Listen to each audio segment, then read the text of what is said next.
This Faith and Finance podcast is underwritten in part by Christian Healthcare Ministries. Are you finding it increasingly challenging to find affordable healthcare? Christian Healthcare Ministries is a budget-friendly, biblical, and compassionate healthcare cost-sharing alternative that aligns with your Christian values. And it's available in all 50 states and around the world. Learn more at chministries.org/faithby.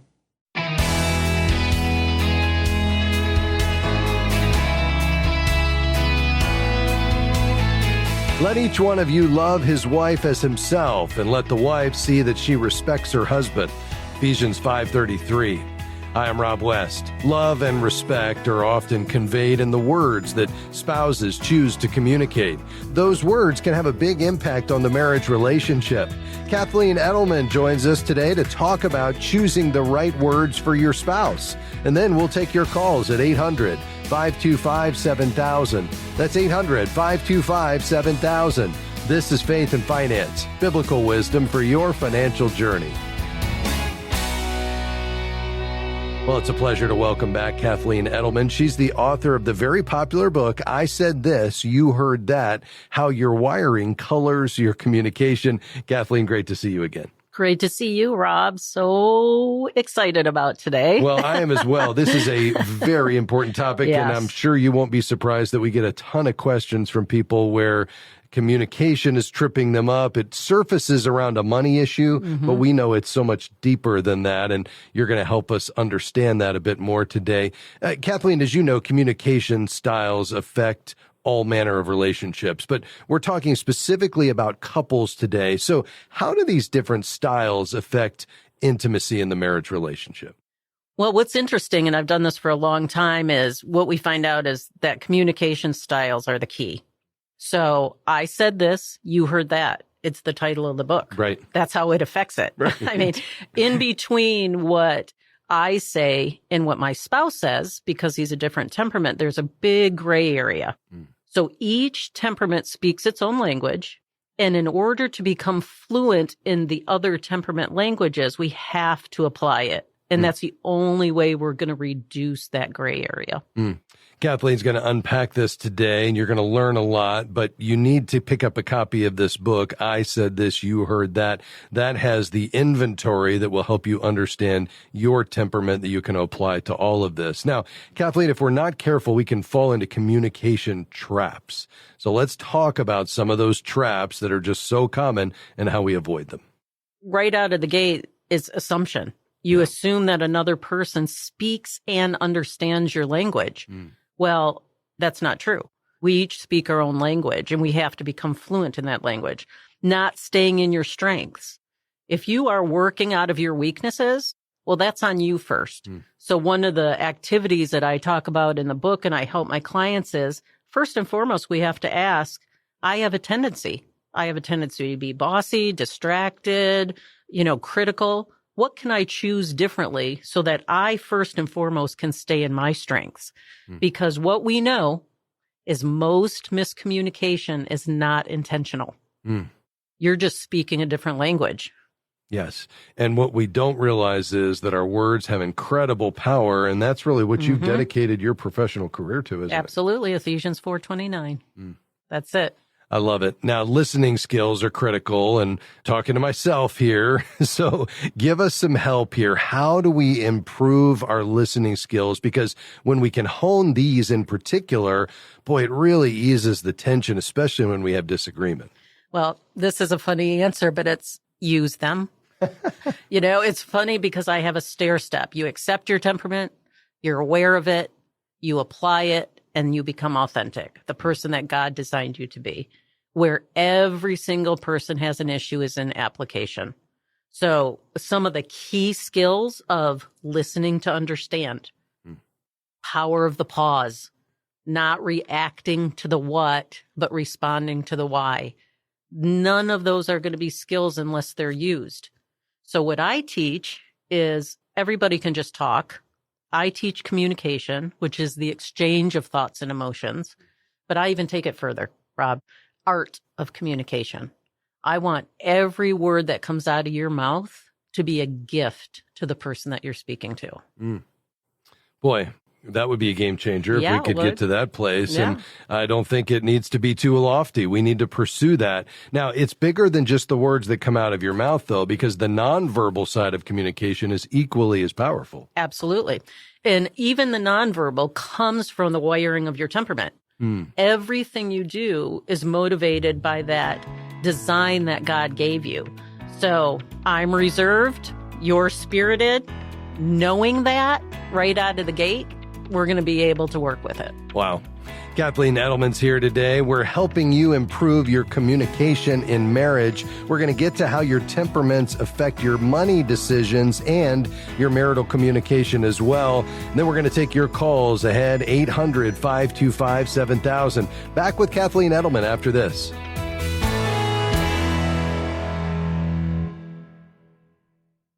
Financial fear is real, but so is God's promise to provide. At FaithFi, we know the daily stress of money can overwhelm your heart, but Jesus reminds us to look at the birds of the air. They don't worry, and yet our Heavenly Father feeds them. In Look at the Sparrows, a 21-day devotional, you'll find peace by focusing on God's faithfulness as you discover how to overcome financial anxiety with faith. Visit faithfi.com/sparrows and begin your journey with Look at the Sparrows today. You're young. You don't go to the doctor that often. Yet health insurance is still so expensive. If your health insurance costs too much, maybe you should switch to an affordable alternative. Take charge of your healthcare with Christian Healthcare Ministries. CHM offers programs starting under $100 per month. Check off the affordable box on your list and get back to what you really love, running your business or caring for your kids, and have peace of mind while doing it. Visit chministries.org/faithfi to enroll today. Have you found yourself disagreeing with your spouse and perhaps the communication then leads to frustration or worse? Well, we want to help you with that today, and we brought in the expert. Kathleen Edelman is here today. She's the author of the very popular book, I Said This, You Heard That, How Your Wiring Colors Your Communication. Now, before we dive right back into marital communication, Kathleen, just give us a thumbnail sketch of the book, what they'll learn, but then more importantly, the temperament exercise that will be a game changer. Well, the book is going to show you how God designed you in that strengths of that temperament is your calling and purpose. One thing I would think would be a loss if we thought we would label people. We don't label or put people in a box, but you cannot look at your spouse for, I've been married for 37 years and not realize that they're different. Yeah. So again, it's understanding the skills of communication and listening, but in the framework of temperaments in Ephesians 4:29. And I love what you said before the break. What if we could get to a place where every word that came out of our mouth was a blessing to our spouse, to the person that we love? And we can do that if we lean into it and learn some skills in doing it. All right, let's continue to unpack this. You know, putting yourself in the other person's shoes is essential. So talk about how we can nurture empathy toward one another, especially in communication and especially when there's disagreement. Well, I'm going to tell you the answer because it's what separates me from every assessment out there. And that is the innate needs of each temperament. Okay. Each temperament has their own strengths and weaknesses, has their own language, but it's in the innate needs. Just like Paul challenges us, do not let any unwholesome words come out of your mouth, only building others up according to their needs. So knowing those needs, game changer. Know the needs. The definitions are in the book that I've collected over 30 years. I highly coach people to know themselves first because you cannot give what you don't have. And then it changes everything. It's a game changer. You know, I know you're yellow. Yeah. I'm blue. I cannot unknow that now. So I have to take into consideration your innate needs when I'm speaking to you. Yeah. Or I'm intentionally not speaking so you can hear me. Right. Like that would be a choice. Yes. And I'm going to choose to love you better. Yeah. Well, you know that because I'm sanguine, I'm motivated by people and fun. My wife likes to say, he's the wow, I'm the how. Yeah, exactly. See, that right there is already going to help you in conflict because it gives you grace. And it gives you almost ability to celebrate another person. Yeah. Right? Well, it does change marriage communication, but it's so much bigger than that as well. All right. What about that spouse who's outgoing versus the other spouse that tends to withdraw, especially during a disagreement? How do they learn to communicate effectively? Well, again, this isn't even just a disagreement about money. This is a disagreement about parenting, about where we're going to live, what we're going to eat tonight, right? Yeah. So one of the communication skills that I try to teach people, other than the power of the pause, which is one of my favorites, is validating, complimenting, and speaking the other person's language. We have to validate. We as a society love to blame. It's your fault. You didn't understand me. You're not listening.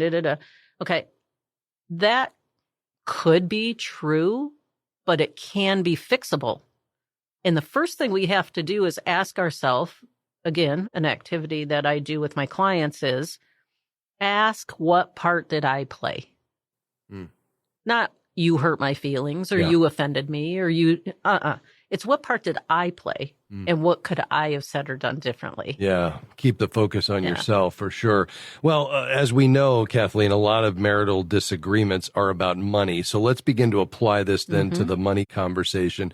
How do the way couples communicate and, as you said, their temperaments, which are embedded in that, affect their ability to manage money together? Well, the first and foremost thing is you have to understand where the motive with money is. For yellows, it's going to be they want to be generous, but they want to be secure. They want to save, but they don't want to stifle their spontaneity, right? The reds are going to have goals. They want to be part of the decision making. They want to have an end result.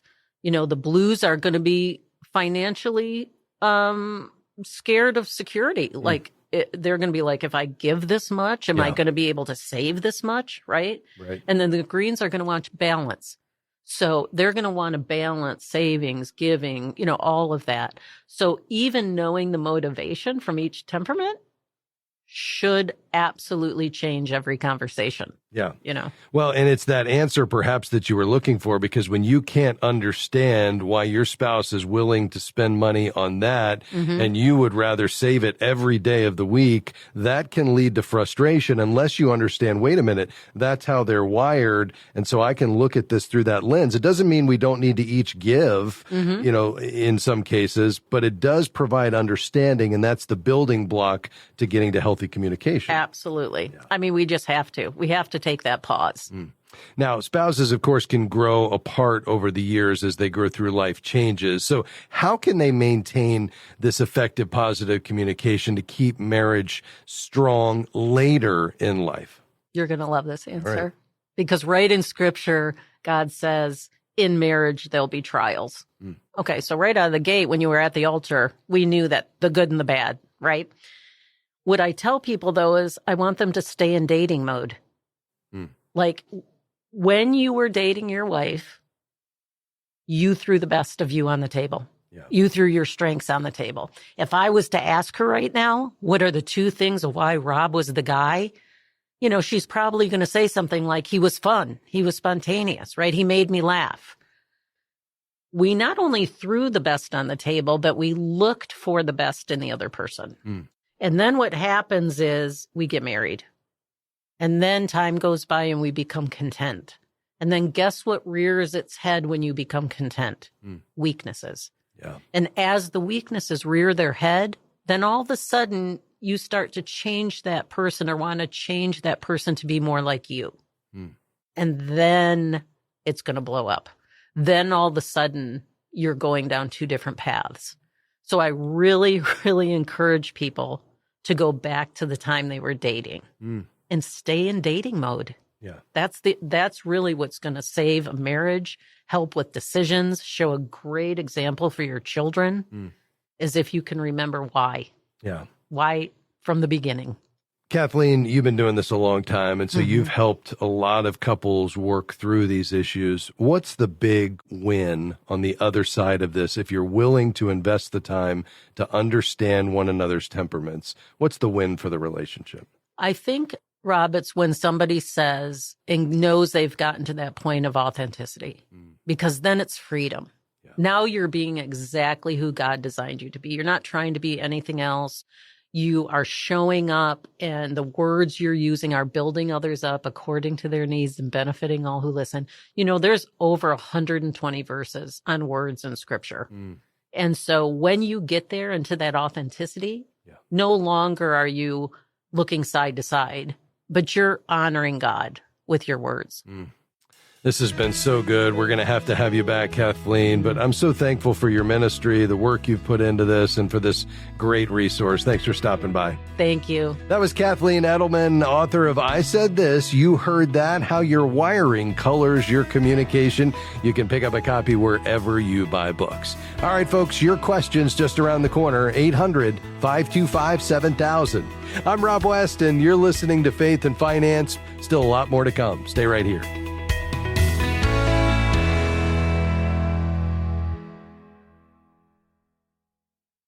We're grateful for support from Guidestone, whose diversified suite of investment solutions align with Christian values to create positive change in the world. More information is available at guidestonefunds.com/faith. Investing involves risk, including potential loss of principal. Carefully consider the investment objectives, risks, charges, and expenses of Guidestone Funds before investing. They're distributed by Foresight Funds Distributors, LLC, which is not an advisory affiliate, a registered investment advisor, nor do they provide investment advice.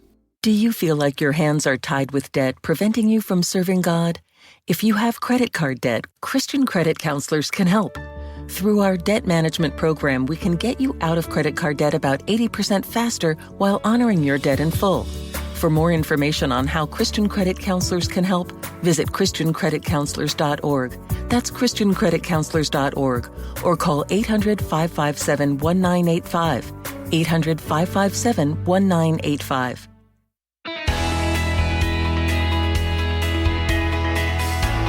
Thanks for joining us today on Faith and Finance. I'm Rob West. We're taking your calls and questions on any financial topic here in this final segment, 800-525-7000. Hey, I'm holding in my hand our brand new publication. That's right. It's the quarterly publication, Faithful Steward. We're so excited about it. It's essentially a 52-page journal, just full of articles with beautiful illustrations, all focused on helping you integrate faith and financial decisions for God's glory. In this first issue, we deal with money and marriage and how to help your kids grow in generosity and aligning your giving with God's heart. What do you do if your spouse is not yet a believer and is struggling with your giving to the local church? How do you handle that? Ron Blue weighs in on that. Drawing from Ecclesiastes, wisdom over wealth, and understanding the implications of God owning it all. Even an article on, should I lend to family and friends? You know, that is the single most popular episode we've ever had on faith and finance. That topic, well, we tackle it in our first issue of Faithful Steward. If you'd like to receive this beautiful quarterly publication in your mailbox each quarter, the way to do that is to become a FaithFi partner. It's a way to support the ministry, but also receive the publication. And anytime we come out with a new study or devotional, like our upcoming study on the book of Ecclesiastes called Wisdom Over Wealth, it will be delivered to you. Just go to faithfi.com and click Give, faithfi.com. A gift of monthly $35 or more or $400 a year qualifies you as a partner, and you'll receive all of that in your mailbox. All right, we're going to get to as many calls as we can before we round out the broadcast here today. To Minnesota, Tina, thank you for waiting patiently. Go ahead. Hi, Rob. Thank you, first of all, for what you do for God's kingdom. Thank you. You're welcome. My question to you is, we have an opportunity to buy a home that my friend's father is selling. There's no attachment there as far as do we really want this home, but we were offered to bid on the house before it was put out on the market. The realtor told them to list it for $350, and they would sell it to us for $300.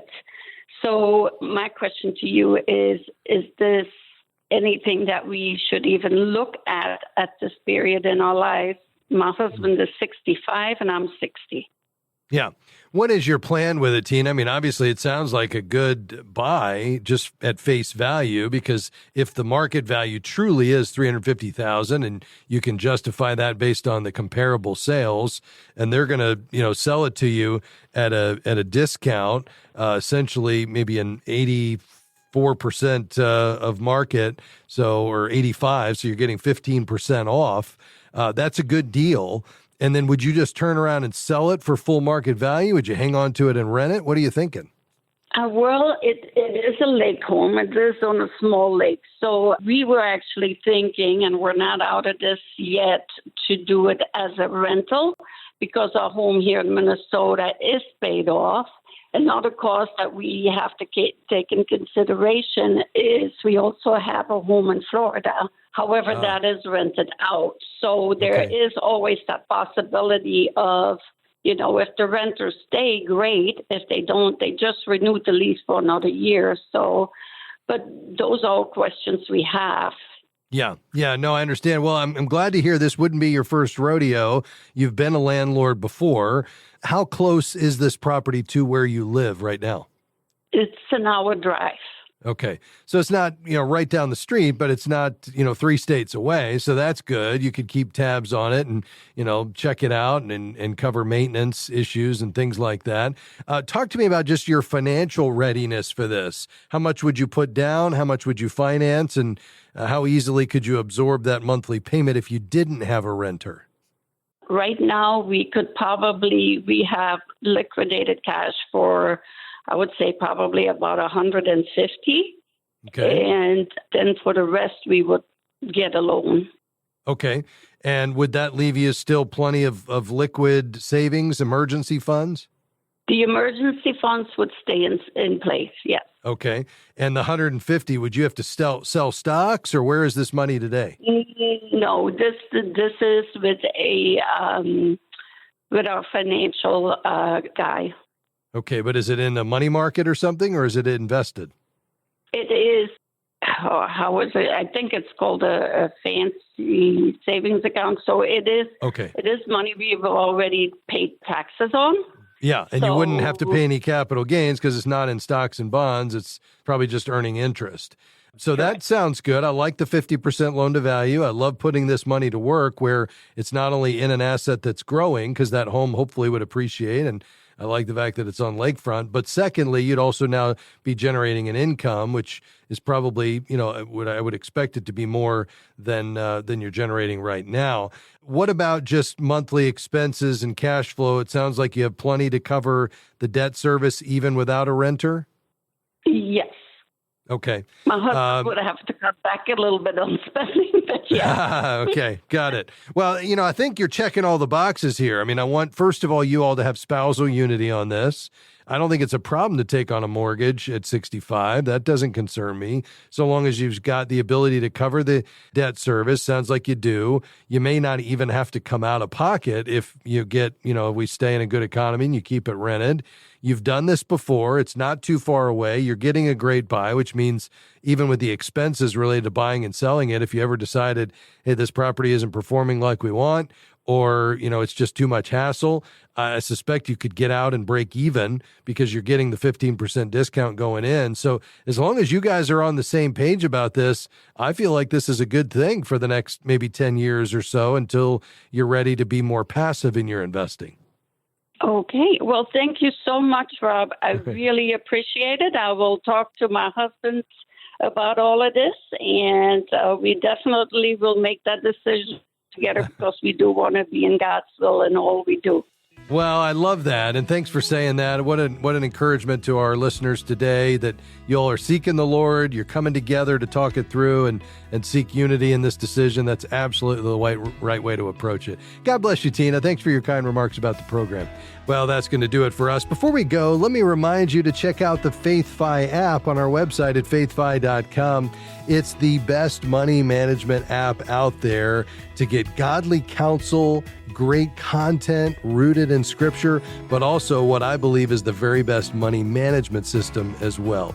You know, with expenses up everywhere and high inflation, you're probably struggling like I am to stay on budget. Well, having a plan and a system to control the flow of money is essential. The FaithFi app was built on Larry Burkett's envelope system, but in a modern, beautiful, and simple interface right there in the palm of your hand. Julie and I use it every day, and we wouldn't be able to stay on budget without it, because whether we're taking one of our kids shopping or we're checking our vacation category or anything else in our financial lives, we know exactly where we stand with the FaithFi app. You can check it out in your app store or at faithfi.com.